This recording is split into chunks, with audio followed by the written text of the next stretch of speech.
We are joined by CCFR VP of Public Relations, Tracey Wilson, host of That Hunting Girl on Sportsman Channel Canada, Amanda Lynn, Mayhew, and advocate for legal gun owners, brass-loving brunette. Welcome, hello, and I think I got your name right, Amanda Lynn. Correct me if I'm wrong, but I think I was pretty bang on this one. Bang on. Bang on. Well, Tracey, always great to see you. It's nice to meet you, Amanda Lynn. It's nice to meet you, Charlotte. Thanks for joining this special episode of the Political Orphans. So I call it Women and Guns, the Great Equalizer, because to me, that's what guns represent for women, and I don't understand how every single feminist out there is not pro-gun. But I want to thank you, Tracey, first and foremost, because without you, we wouldn't have put that together. So I really appreciate your help.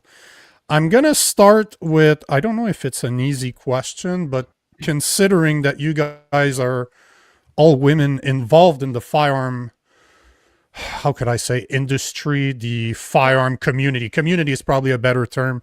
Yet you represent 13 to 15% of legal gun owners in Canada. So it is extremely dominated by men.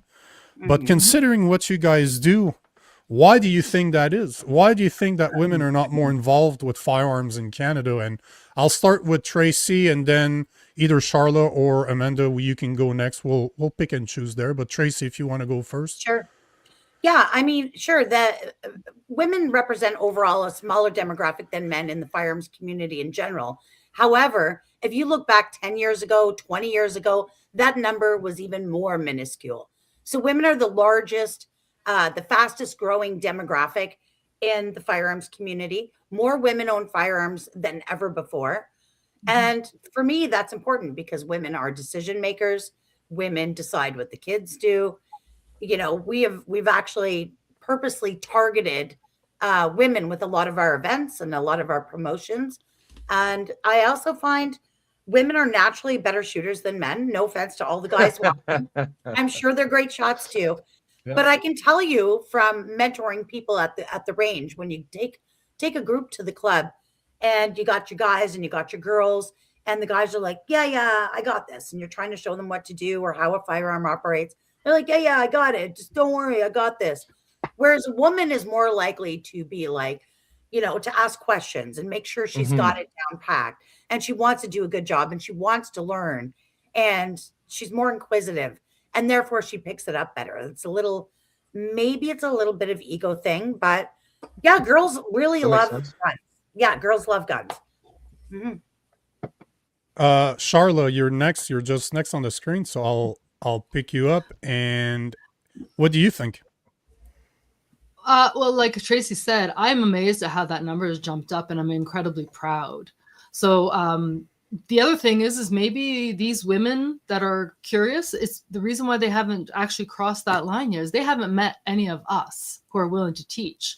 One of the main things that I actually find in a lot of conversations with women, especially if their husbands shoot or their partners shoot, it's no different than me when I tried to learn stick shift. I did not want my boyfriend to teach me, get out of the car, stop barking at me, like, right? But it's true. Anyone who's taught their girlfriend or wife stick shift knows what you're talking about. I'm amazing at it now. My boyfriend would probably disagree. I drive too fast. However, I'm good at it. But I don't know what it is. It's that little bit of embarrassment. We're kind of these people that we want to perfect something before we show our partner and show off type of thing. Sure. So a lot of these women want to learn without them, but they don't know where to go to do it. So when they meet groups like Tracey and Amanda, and I get involved a lot, it's mostly these two women's fault that I get involved in any of these things. God bless you both. I love you both for that. But those days, those women's days, what an impact every time we have them. The people who are the most fearful tend to be the best ones out there by the end of it all. It's just a matter of that opportunity to bring them out, to introduce them, to get that fear factor out of them. I took a group of women from work who've never shot for the first time. And again, the girl who jumped at every single noise ended up having the best targets by the end of it, except for me, of course, because, well. Of course, yes. Wow. Amanda Lynn, what about you? Because you actually are on TV. Obviously, hunting is also very dominated by men. So what do you think? Because you get to meet, you were just in Nashville, if I'm not mistaken. At least you were in the US just recently because you were getting interviewed by a guy that was absolutely really shy talking about you. It was pretty funny. But why do you think that those events that you attend are not more involved with women? Okay, so you're asking me a completely different question.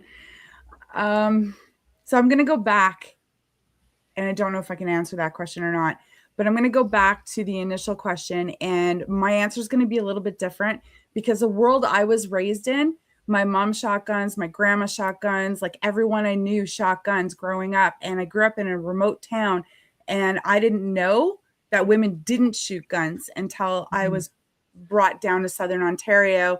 And then I just thought everybody hunted and everybody used guns because that's what I knew growing up. So moving to Southern Ontario, working in a gun store, and then seeing the women come in and be like, I want to learn how to shoot, is when I recognized that not all women did it. So I have a little bit of a different perspective, whereas women in my world and how I grew up shoot guns, they're just not displayed on social media or on television, because television in the hunting outdoors world is completely male dominated, or was before I started anyways. So I think that there have been a lot of female hunters and shooters, but just not in the spotlight. Do you understand what I mean? Yeah. But saying that, now we have women on TV and on social media and doing range days and such, which are drawing more women to come into the industry. So it is growing. Now, on what was the question that you asked me again about trade shows? Because we're not. Yeah, but because you're kind of in a bit of a different situation because you do a lot of trade shows. At least I would imagine, considering the type of show that you have on TV, to me it just makes sense. So we don't all get to meet the people that watch our show or that are in the same industry as us, but you do. I know obviously Tracey probably does a lot because of what she does, but the feel is a bit more different because she comes more at it as an authority figure for gun rights in Canada. It's more, when you and I were talking behind the scene earlier, you were saying, I'm not really political when it comes to that stuff. So I'm trying to approach it from a non-political way where you're kind of showing more the recreational aspect of things, because hunting for most men has nothing to do with politics. Plus, hunting with most men, it's one of those sports that we don't necessarily want to have our wives around. That's kind of one of the nice things about hunting, at least for most men. You guys don't want to learn to drive shift from us. We don't want you hunting with us. I'm just kidding. But what I'm saying is you get access. You get access to those people day in, day out. You get to interact with them. They want to interview you. So you have kind of the pulse of the people, if I can say it that way. What do you think? Why do you think the population is so small if you come from a hunting family? You come from a gun family where even your mother shot. I don't know. Actually, I can't answer that question. Is it how we're raised? Is it the demographic we're raised in? Is it, people in the cities just don't have the same opportunities that I did? I don't know. Tracey? Yeah, like I can tell you, 25% of Canada's population lives in the GTA, right? So, Yeah. I mean, if you took a map of Canada and plugged in the population, the majority of people live all along the border, right? So when you get up into these northern towns, of course, the ratio to men and women who hunt and shoot, it'll be far greater in northern remote communities than it would be in urban centers. But having said that, despite the number of women being lower, far lower than the ratio to men in our industry and in our sport, that number is growing year over year quicker than any other demographic. And that's I think a lot of that is thanks to the work that Amanda does and Charla does and I do and all the girls at the CCFR. These women's range days are they're revolutionary. We're breaking glass ceilings, and all of these girls they're just incredible women. I've got a question for, I guess it could be for whoever feels, the best equipped to answer it, and probably I'd like to hear from all of you. But obviously, this is a male-dominated sport activity industry. What are the attitudes of the men that you're running into as you go about this? Are they pretty welcoming? Is a bit of an old boys club vibe to it, or how's that going? They all laughed, bro. I don't know if you saw that, but they all smiled at the exact same time. Oh my God. So when I was hunting in my 20s, I would be walking down a logging road or whatnot, and a truck would stop and be like, yo, where's your husband? Where's your dad? Are you out here by yourself? And I'm like, well, yeah. And I didn't understand back then, right? Because again, I thought everybody hunted. So why are you looking at me just because I'm a girl? Why are you asking for my dad or my husband? But then, oh my God, where was I going with this? But then at the same time, you belong to a gun club. You're in there and you want to change things and you want to get girls involved. And the committee is looking at you like, you're a girl. What are you doing here? Why are we going to do this? So, but then on the other hand, I controlled deer hunt with 17 guys, and my moose hunting group is like 5 guys. So they're totally embraceful for women. So you get both ends a bit of it. Both, yeah. My experience was interesting too. Like, sorry, Tracey, No, you go ahead. I'm a newer shooter, completely different upbringing than Tracey and Amanda. Perfect example. All I knew about guns was on TV, movies. My grandparents are Holocaust survivors. It's bad guys and police that own guns. That's my upbringing.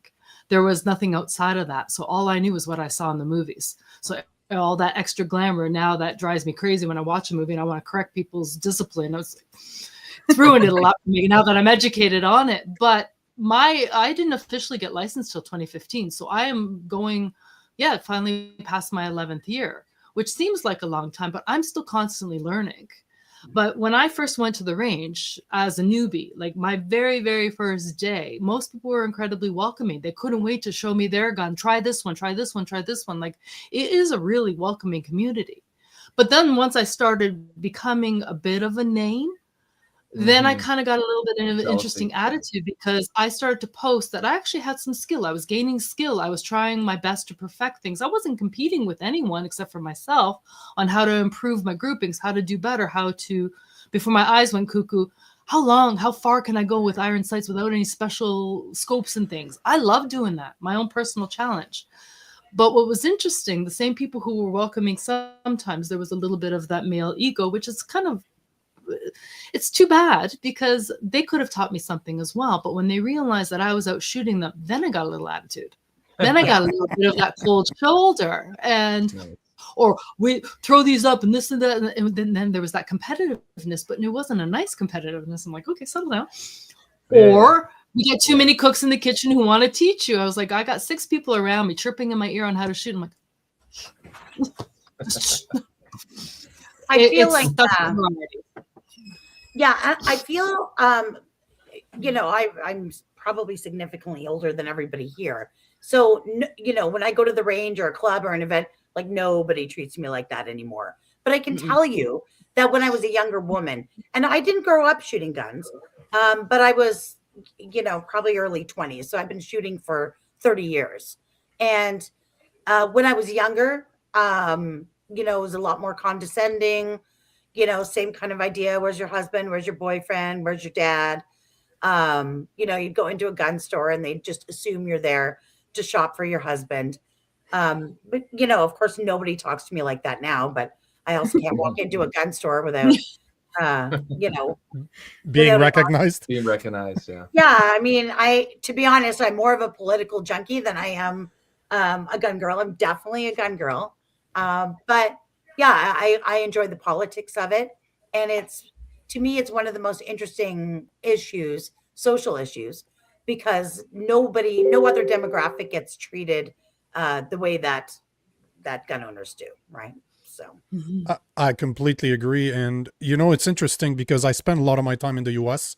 The gun culture in the South, like Alabama, I sold a guy something off of Facebook Marketplace. I show up to his car. He has an AR-15 tucked between his leg and the shifter, and we're just talking. I'm like, hey, that's a cool firearm. Takes the mag out, empties it, gives it. I'm just in a Walmart parking lot. That is just normal. Everybody has guns where I spend 6 months out of the year.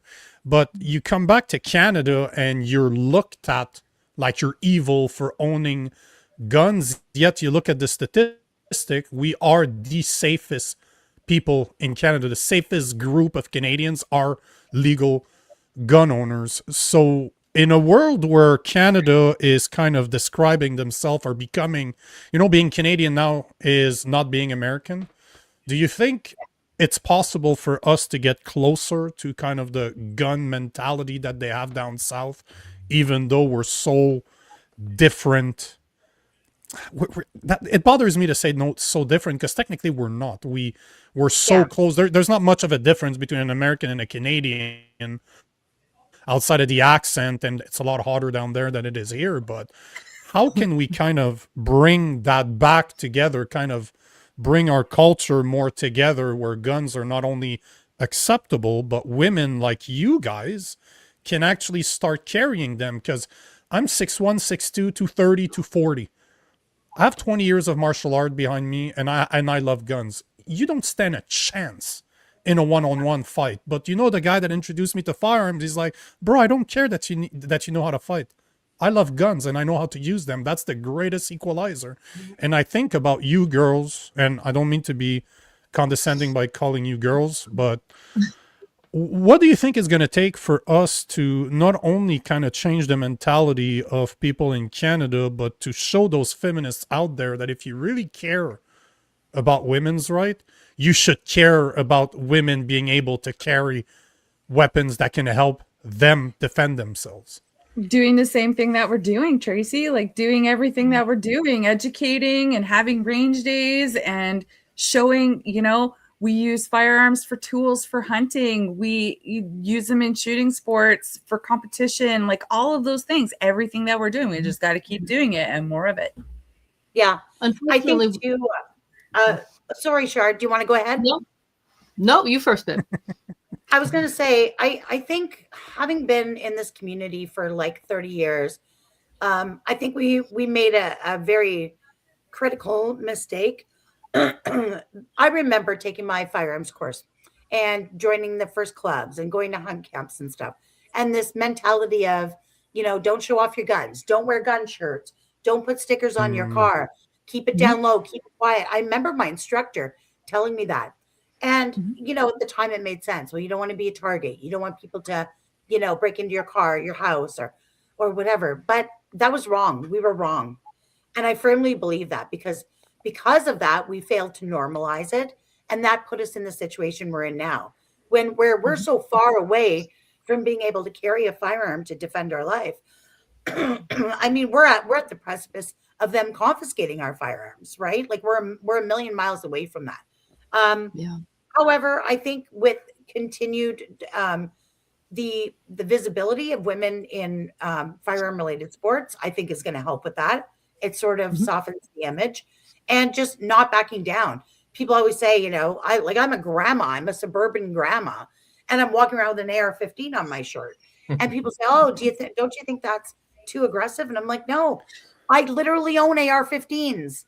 Like, this is the problem, is if we hide it, we fail to normalize it, and therefore we become victims of our own policies, right?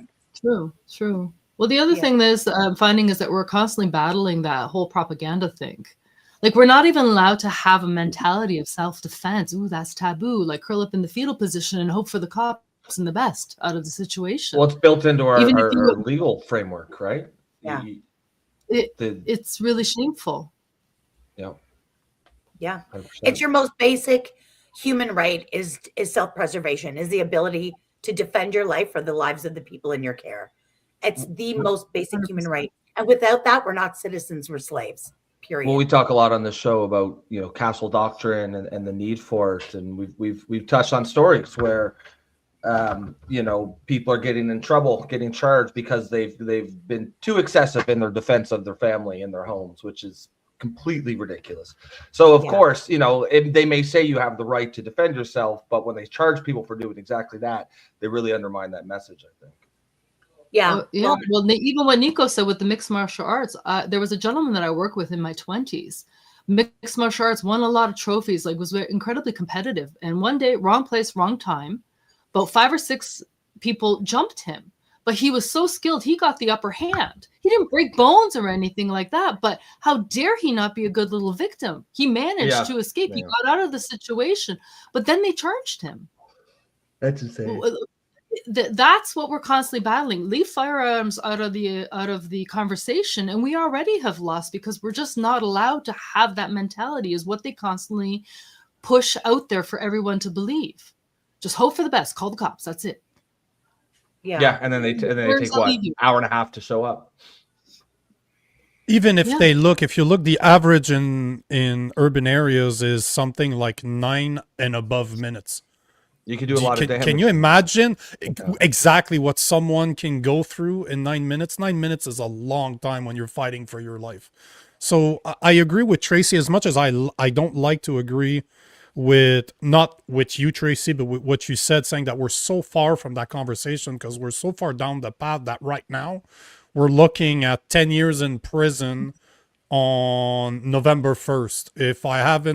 If we haven't surrendered, disabled, or now prohibited firearms, we're looking at more time than somebody that assault a kid with a weapon. This is the reality that we're facing. 10 years in prison is the maximum for knowingly having a prohibited weapon in Canada. So I agree with you that the conversation is very far from being about self-defense, but I'm a numbers guy, and I was researching it before the show, and as per Abacus data and Angus Reid, we're looking at 60% of women strongly oppose civilian ownership of assault style, and I don't like to use that term, but that was the questions that they asked. So the black plastic, dangerous looking guns. Why do you think that women have such a disdain, a dislike, a distrust, I don't know what the proper term is here, for firearms? Especially, my wife is 5'4", she weighs about 115, 120 pounds. I'm literally twice her size. We can take the exact same AR because the stock is collapsible, because everything's customizable on it, and she can use it and I can use it. It's one of the best platforms out there for customization that both her and I can use. Yet 60% of women strongly oppose assault style firearms. Why do you think that is? And outside of doing what you guys are doing, because as much as I agree that more range days, for example, is a great way to do it, a lot of people don't have access to people like you. Yeah. Like they don't have somebody, a cool girl that shoots guns in their group of friends or that they know on a first name basis. But what can we do to kind of educate? Because to me, it's all about education. How can we educate those 60% of women out there that strongly disagree? And is there something that men, like gun owners that are men like me, since we represent literally 85% of gun owners in Canada, can do to make your job easier? Do you want me to take a kick at that? Well, anyone can take it. Whoever speaks first gets the microphone. Well, I can tell you that statistic, that 60% of women support bans on those modern sporting firearms. Probably 10 years ago, excuse me, that would have been 75. So support for those bans by women is dwindling. And I think the most important thing, it's important to do these range days and these events, but we don't do them for each other and for the same community that we shoot with. When I'm hosting a ladies' range day, I post about it on my social media, and my friends and my community see it. And then I've joined every single mums group. I live here in Ottawa, in the nation's capital. I've joined every Ottawa mums Facebook group, excuse me, every community group, stuff that has nothing to do with guns. And I'm sharing it in there. And I'm like, hey, girls, hear me out. Don't delete my post. Hear me out. I've got this really cool event. You can bring your girlfriends. Come on out. You can feel totally badass. We're going to shoot some cool guns, a beautiful catered lunch, and it sells out like that. So it is a long game. It's nothing that's going to happen overnight. But I'm telling you, 10 years ago, that 60% support would have been 75. So we're having an impact. So the other thing too is girls are scared of what they don't know. So when I first started doing range days, I would take a shotgun apart and I would show them, and then I would get one of the girls to put it back together. When they understand how the inside of that gun works, how that whole thing comes together, they are less fearful of it. Yeah. Good point. That's a good Yes. point. Bottom Charlotte? line comes to education. And like I said, we're fighting against the media that's always trying to trickle down things. Nothing's opened up my eyes more than becoming a firearms owner. Like if they lie about these things that I'm just starting to learn, that's what opened my eyes to start paying attention to everything else that they lie about. Never mind just this one topic. But like I said, it's a lack of education. I didn't know any better. I wrote an article about my first range day, and Tracey got a good giggle out of this story when I told her the ammo was out in the sun and I was concerned it was going to go off in the heat. That's how little I knew. I literally knew nothing. I know it's absurd, isn't it? But I didn't think anything. I was concerned. I was literally in a panic. Oh my gosh, it's such a hot day. And the person who took me out thought it was the craziest thing ever as well. But it's education. Yeah, And you just so- don't know. Yeah. And so then go from Charla, you have been an advocate and a gun shooter since 2015, and now you put your firearms to a whole new test, and you fed your family. That was a wonderful day. I will never forget that. That was probably one of the greatest first experiences I happened could have. It was Tell my us very about it. first hunt. It was my very Okay. first hunt. I've had my hunting license for a number of years. I just haven't had the opportunity to coordinate the time, the date, what kind. And then Amanda invited me to one that worked. And it was my very first one. She filmed my very first kill, my very first shot. It was the first bird of the day. But yes, I brought that home. She taught me how to clean it. Like these are valuable skills. Life skills, yeah. Yeah, and boy did I feel empowered. Like honestly, the grin on my face that day was my jaw hurt. It was a wonderful experience, great people, even just standing back and watching the others because everybody was at different levels of shooting.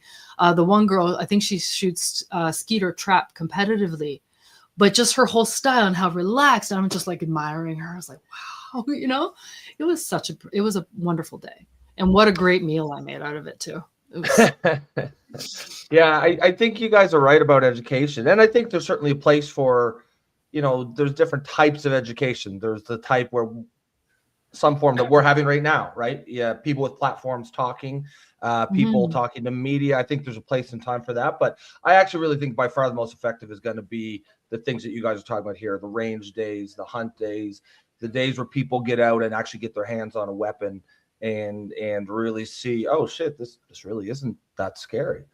I feel like that's probably going to have the most lasting effect on changing people's minds.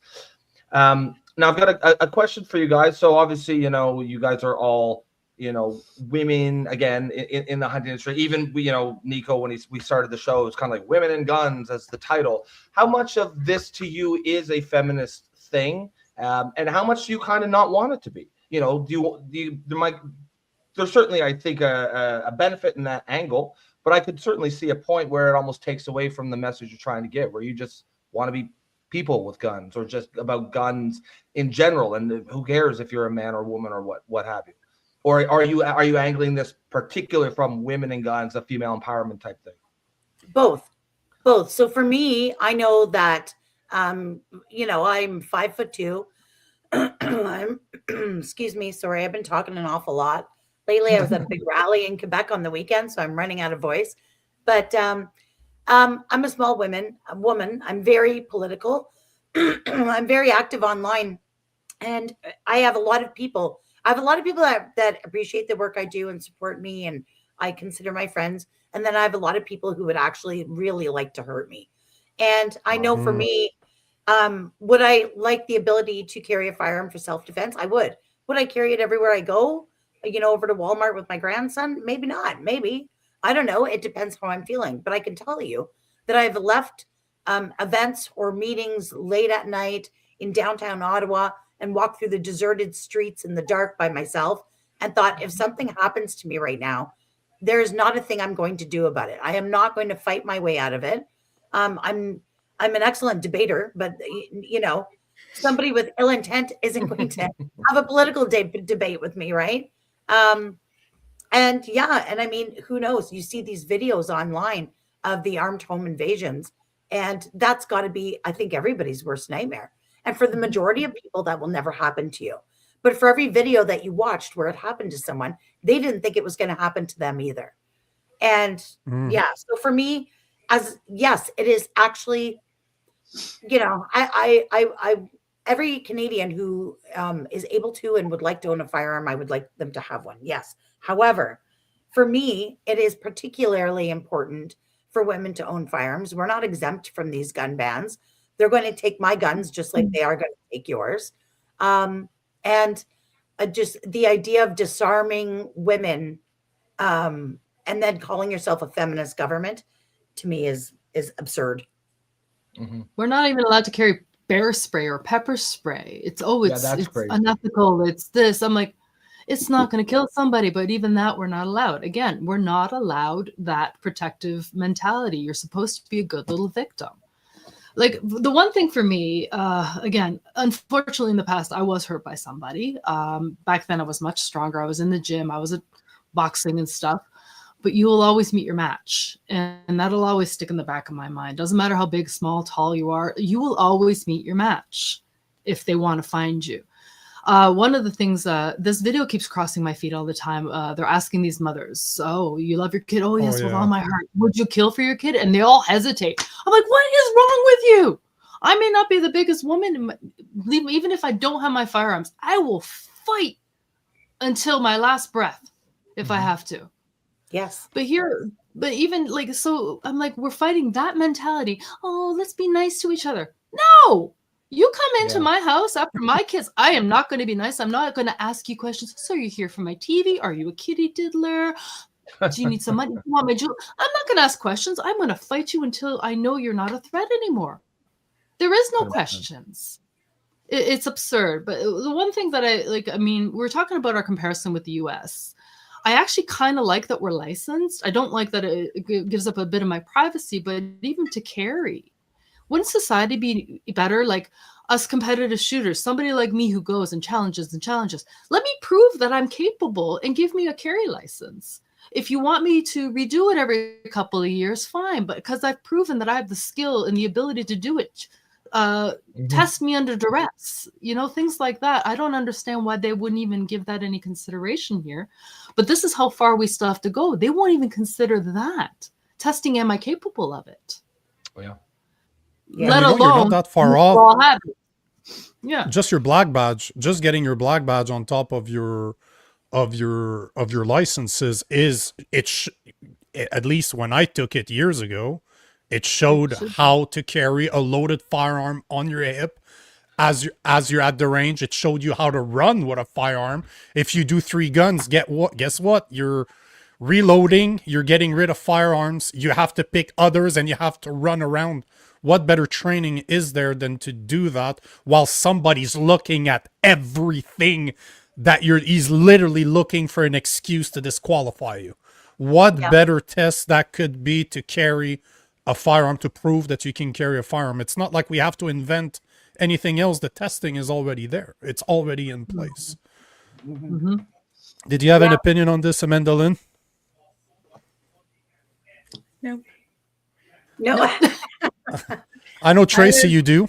Yeah, I mean, most times I think Amanda usually has a gun with her anyways, because she's always driving all over the place. She's got a truck full of guns all the time, right? But yeah, I mean, you know, like I said, there's a time and a place for it. You never know when something horrible is going to happen, and you pray it never does. And I think most people, even in the States, who carry a firearm never actually have to use it, and that's good. No. I've never used my my fire extinguisher either, but it doesn't mean I don't have one. I don't want my house to burn down, right? Yeah. So, yeah, I mean, we are really far away from that here in Canada. You know, the idea of self-defense isn't even a legal reason to acquire a firearm, let alone talking about carrying one around. I mean, you know, if we're not careful, we're going to be down to our single shots at this rate. But yeah, we've made some mistakes along the way as a community. But I do think that seeing the number of women who are getting involved, having like trailblazers like these girls, like you think about it, Amanda, what are you in like year 10 of running a TV show on national TV, highlighting a beautiful, amazing woman who's running around all over the world now, not just Canada, shooting all kinds of things, taking all kinds of different people on experiences. Like it's a long game. There is no immediate fix to to normalizing this sport, but exactly what she's doing is exactly how it's done. Thank you. Yeah, you don't really have a choice to answer to that because that was kind of a great compliment there. It was a well-deserved compliment. Very proud of you. Very proud of you. She's a good role model, and I see that when we do trade shows. We often have booths at the same trade show, and I look over at her booth. Mine is a lineup of guys who want to rail against the government, and they're upset and want to talk about their guns and maybe their new trigger and their firearm or whatever. And I look at Amanda's booth, and it's full of women who are interested in hunting experiences. It's full of kids. Like the kids are, just flocking to it like crazy. And this is exactly how you do it. She will have more of an impact on the future preservation of our sport by focusing on women and children than I ever will consoling guys who are upset about gun bans, right? Consoling. Oh, you're playing the mother at gun shows. I am the fairy gun mother of Canada, I will have you know. I actually have a shirt. I debated wearing it, but it was a little small. But it says Canada's fairy gun mother. That's me. Oh, that's Nico funny. would be at your booth, Tracey. Yeah. No, The latest no. gun ban. It'll be There's interesting to be at TACOM this year. It'll be, I gotta say, you guys are right across from me, Tracey. Perfect. It'll be an interesting show this year. Yeah, like I'm actually even shocked we're even having TACOM. I'm TACOM so is like excited. It's a tactical TACOM for those of us competition. who aren't. Yeah, Okay. it's a trade show. So let me tell you about it. TACOM stands for tactical and competition shooting. So it's not about hunting. It's not about wood guns. It's not about camo, although there'll be all those things there. But it's originally was more about black guns and handguns. And of course, the government has done a ton of damage, but it still perseveres. And it's put on by the good folks over at Firearms Outlet Canada. It is a great show. It's held in Toronto at the EY Center. Or the International Center, I think it's called, right? International Center, yeah. Yeah, EY's here in Ottawa. It's the International Center in Toronto, right near the airport. And this is a great show. And it's like the fact that it's still persevering and hanging on, not despite, but in spite of everything the government's done, shows you how strong our community is. We're not giving up. And Fred is just amazing. Plus, the CCFR will have a laser range there. And I'm going to challenge Amanda to a duel. So, yeah.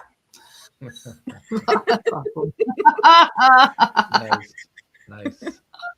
one of the things I've noticed that none of you of the women on this panel actually answered that I asked earlier. I'm going to ask it again because I really want to know. Is there something that men out there can do to help get women involved? Because you are the biggest demographic. If you look at Canada, in my opinion, you look at those Karens that we call them, they have a powerful voice. Can you imagine if we had firearms Karens out there knocking at door? Carbine Karens. I like it. Is there something that guys like me as a legal firearm that has a platform, that has a voice, that can do outside of doing what we're doing right now to help get women more involved? Because I know that this would change the trajectory of Canada if more women would get involved. No questions about it. Yeah, send us your girls. Don't worry about taking your girl to the range. Send her to us. So we host and co-sponsor range days all across the country. Amanda's involved in that stuff too. You can find us everywhere. So keep your eyes open on social media. If you see a ladies' range day, share it for us and get that out there so girls can go. And of course, buy a calendar because that's how we fund these ladies' range days. And there's all kinds of events. There's hunting events. There's prep events, getting ready for hunting season. If your wife or your girlfriend is excited about even learning about it and they don't actually want to put their hands on it yet, you can get out there and you can just experience a seasonal prep for a hunt, something like that. You can, there's galas, there's all kinds of banquets, SCI, Safari Club International banquets. I have my own banquet. And when I have my own banquet, I don't, everyone there is not necessarily a gun owner or a hunter, but they come to be involved with those people that are in the industry to learn more about it because they want to get into it. So, I mean, girls want to dress up in pretty gowns. See that one back there? And go and dance and have fun and meet new people. And yeah, bring your girl out. Bring her to a banquet, spend money on her. Yeah. Yeah. Returning back to a point that Tracey made earlier, just keep normalizing the conversation regarding firearms. Let's stop hiding that we have that here. That's why I was naive. My first day at the range, I'm like, we have ranges? It shouldn't have been a surprise because we have not always made this normal. Wear your shirts, talk about it, bring it up at family dinner. If somebody looks at you sideways, who cares? Like, I have 3 sisters, or 4 of us all together. My older sister is licensed now. The other 2, they asked questions, but nobody was interested in this. It just became a normal part of the conversation. At first it was, oh, that's just something Shar does. But because those questions are asked, you have a conversation. There's no animosity, and I encourage it. You want to know? Technically, out of this group, I'm the expert, so ask me. And I'm not going to be embarrassed or ashamed to answer the questions anymore. And if I don't have the answer, I got people that I can ask. I'm like, hey, I don't know about this one, but you can help me because I know you have the answer. You've done this. So just keep encouraging. Be normal about it around your circle. That's how you get the community to open up. We've been too quiet. You don't have to be aggressive or in your face. Just, I like it. Why do you do that? Well, I actually find it meditative. There was a group of women who thought I was crazy, but then I explained it and I said, why? I control my breathing. It's just me challenging myself. And then they're like, oh, and now they want to try it. You know, so it's let's normalize it. Yep. That's a good point. Most guys want to spend more time with their wives and girlfriends anyway, so go shooting with them. Gives you something to do together. That's always a great thing for any couple. Yep. Was that sarcasm? I don't know you, Amanda Lynn, so I'm not sure how to read you. Was that sarcastic, or was that actually true? Because I never heard that one before. Never heard that one before. Oh, come on. I can see it. Of course, we want to spend more. You know what? When I guns specifically, just anything. When I first met my husband, I can even go further back than that. My boy, I have 3 boys, and they would go to school and they would have, okay, my birthday's coming up. We're gonna have a birthday party, and I'm inviting just all the boys in my class. And I'm like, you are not. You're inviting all the girls as well as all the boys because that's not fair. Then fast forward to my husband. He would go on his moose hunting. He had a moose hunting group, and he would go moose hunting.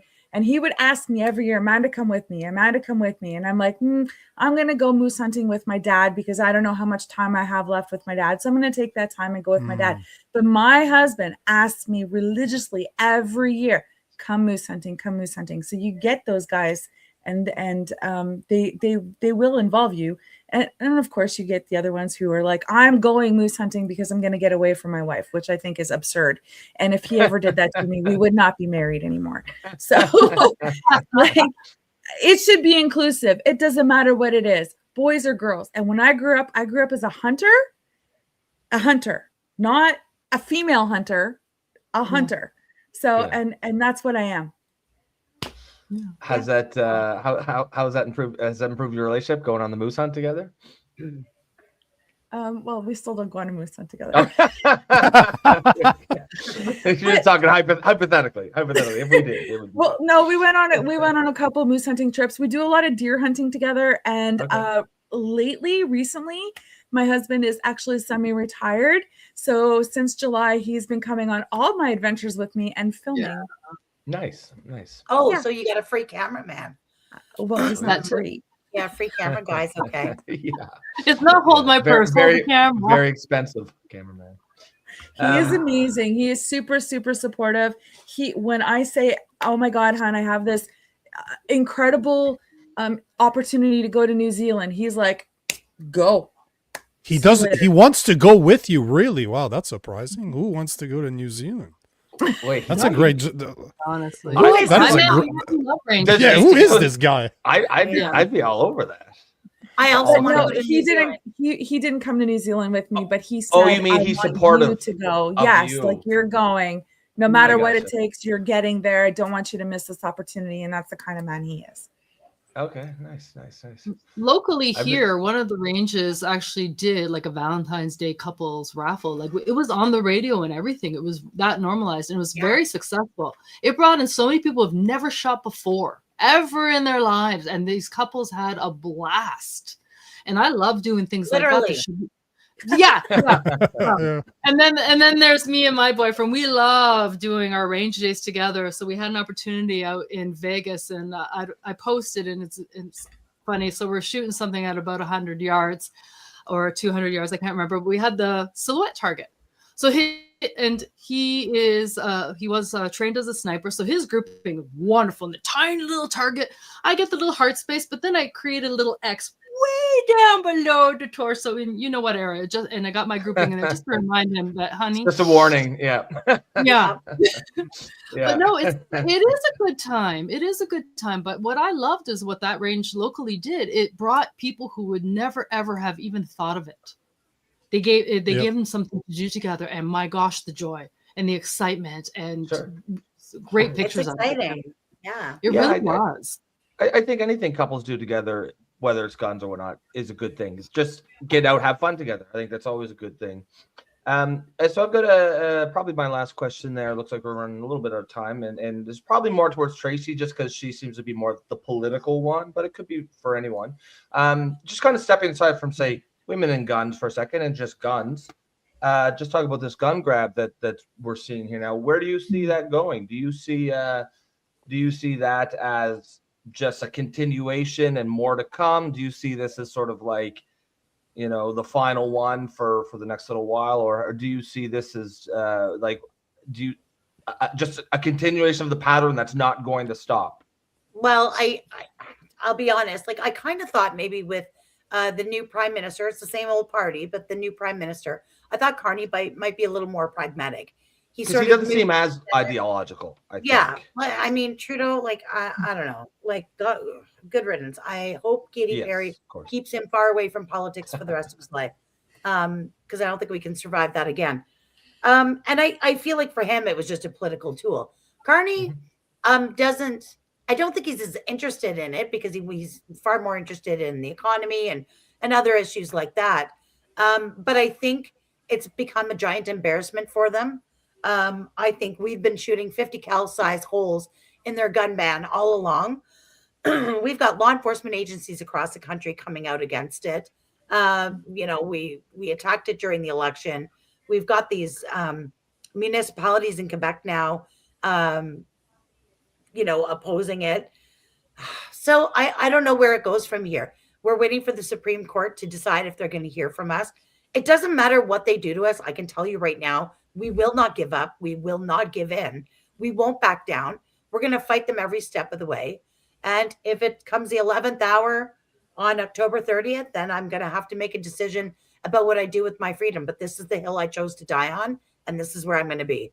So, I don't know. It's a bit of a face-off right now. I do have some faith that they're probably going to have to extend the amnesty because uptake's been miserable. But yeah, they picked a fight with the wrong little gun-toting granny. So yeah. You guys, the CCFR reposted a video from Randy Turner a couple of days ago, which is a good friend of mine. I've known him almost 20 years now. We met through martial arts years and years ago. And he was on the show yesterday. And one of the conversations where him and I tend to disagree is a lot more political than I am, as in he is more calculated in his approach. I'm kind of a hothead.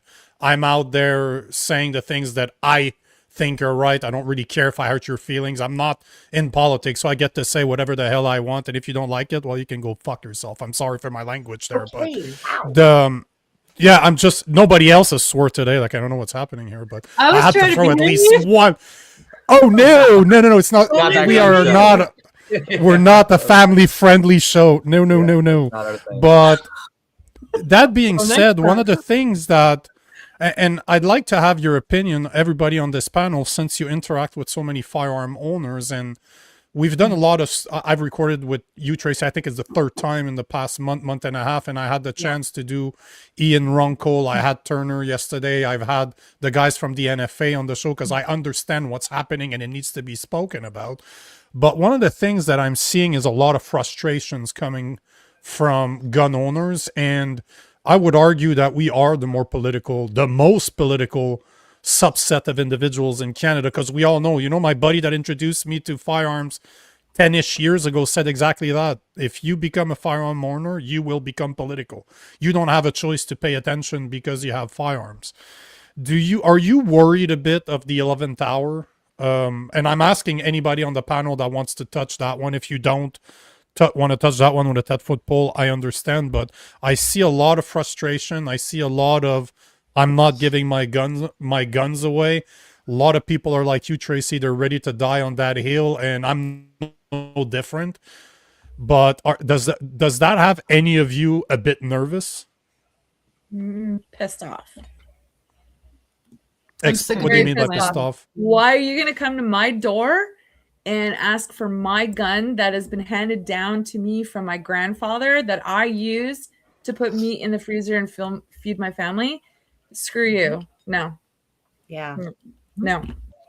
They're going to make a lot of really good people do really bad things. Yeah. That's your feeling too, huh? I worry about that. Yeah. I mean, I think I can speak for most people, and I hope so, that most of us just want to live our lives. We just want to be left alone. And we don't deserve what's been done to us. And at the same time, it's difficult to swallow. It's a hard pill to swallow when they're doing things like putting forward legislation like C5 or C75, where they're softening the sentences for some very serious gun crimes. The justice system there's no justice. It's a legal system. It's a revolving door for very serious, violent, repeat offenders. And yet, I'm sitting here with firearms that I've owned for decades, if not generations, safely and without issue. And the government's demanding I give it to them and telling me flat to my face that they're going to rip me off. Yeah. I don't want bad things to happen. So I'm going to work really hard to try and convince the powers that be that this is not the way to go. And try and, hopefully cooler heads prevail. But I want that for everybody. I just want you to be able to live in peace. We shouldn't have to worry about politics with guns or anything else. We should just, do our thing, enjoy our families, and live our lives. Yeah. Yeah. Well, I'm a non-gun owner, and to be honest, just hadn't really thought much of it until most of my education on this issue is from hosting this show. With Nico, we talk about this. I'm ex-military, right? I'm quite familiar with guns. I think they're useful as tools, but it's never been particularly political for me. But yeah, I've seen the statistics now since being on this show, and certainly at least here in Canada, legal gun owners are not the problem. These are not the people that are out there committing crime. So I don't see the point. Like, I'm not a hardcore, I don't feel super, super, super strongly one way or the other, except insofar as just a government effectiveness and resource allocation issue. Why are you spending resources on an issue that's not a fucking problem, right? These are not the people committing crime. So why are you focusing energy on this?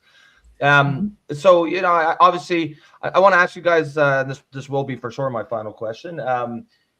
You don't have to talk about yourselves personally, because that might be a bit too close to home, but of the people that are most people complying with this program, or are they just not? Nobody is. I don't know a single person. Interesting. It's really interesting. Yeah, I don't know a single person that wants to do it. No. And aside from just a bad policy and bad allocation of resources, you also have to think that it's a bit of a property rights issue. If the government can step into my life. That's what I was going to say. Yeah, if they can step into my life and I've done nothing wrong, I've followed every rule and regulation, regardless of how ridiculous they are. I've complied with everything. I've done everything they've asked of me. And in the end, it didn't matter because they're going to take it from me. That is a serious problem. They're going to step into my home and take my stuff. If they can do it to me, the most law-abiding sector of the country, what can they do to you? And that's the question you got to ask yourself. And guns are first. What's next? Are they going to come and take your couch? Yep. And I think that's the angle that you guys, you know, like I'm not a gun owner. I don't have a gun in that fight per se, but I do understand, you know, civil rights, property rights. I do understand government overreach. And I think there's a lot of people you can make care about this issue who might just not have it on their radar screen if you take that approach. Yeah. Yeah. Well, we're put a lot of money and effort into education campaigns. We did that during the election. We've got another kind of top secret project coming out in the coming weeks. And it's basically focused on that. It's educating the public because, you know, politicians are a creature of themselves, right? And they'll do whatever they need to do to stay in power. So if it's no longer if it's no longer politically beneficial to attack gun owners, then that's when we'll get some reprieve. So, you know, there is no lobbying this government, although I'm a lobbyist. At this point, we have to lobby the public.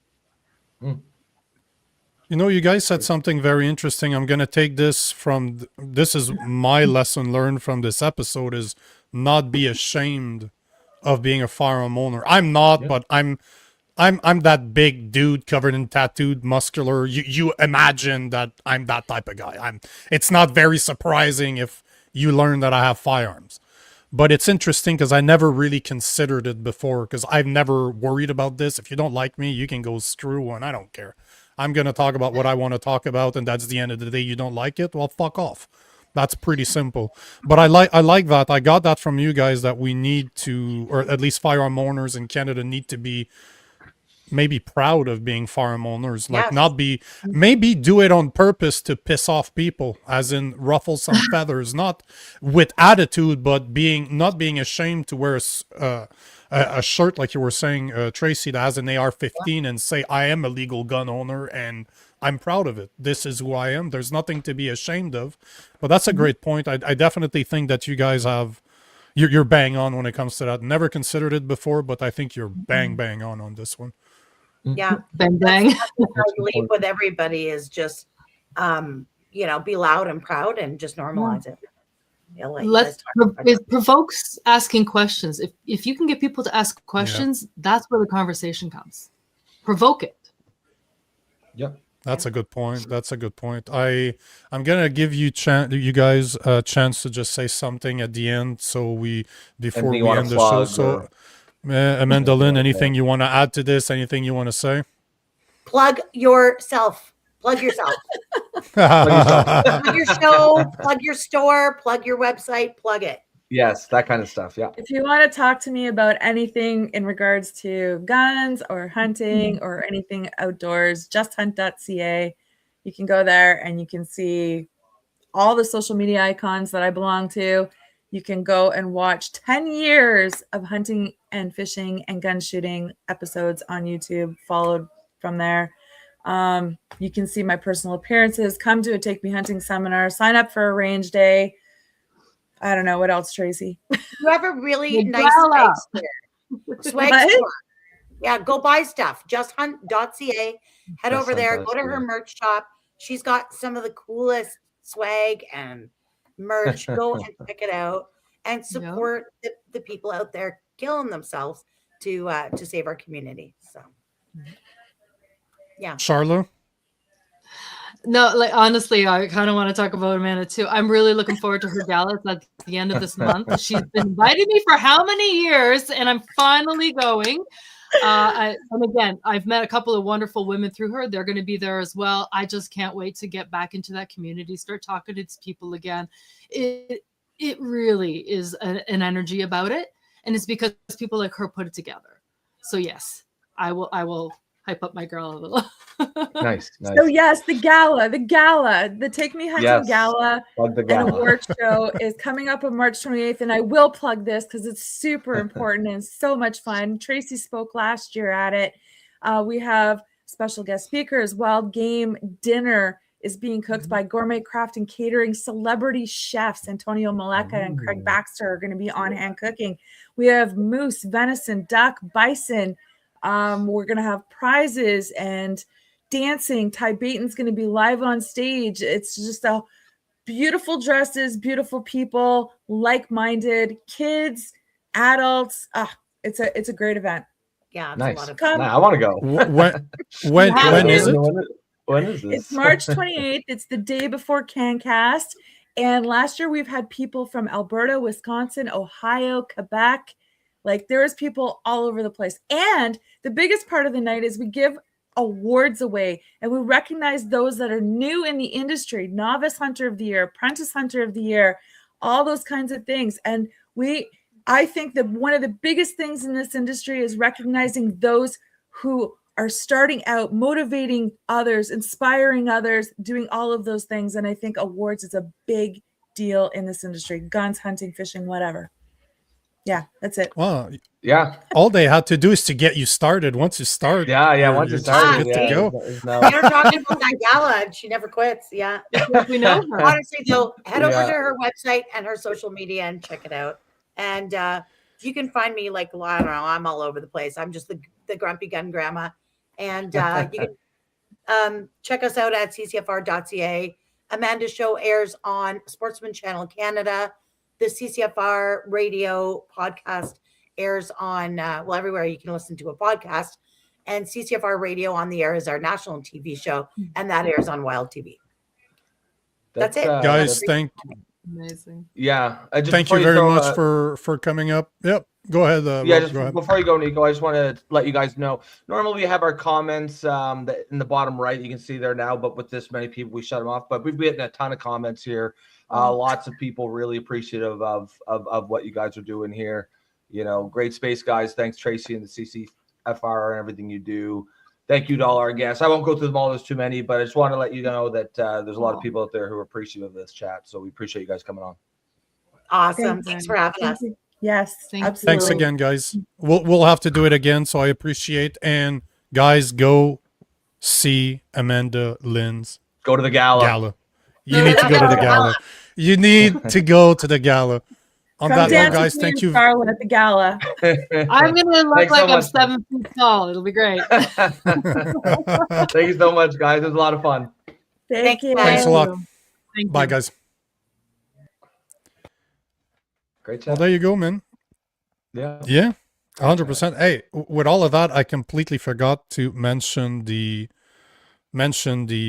sponsor of the day, the sponsor of the show, which is Miss Cleo's Pet Treats, 100% healthy, handmade, right here in Canada. None of that Chinese crap that you buy at Walmart.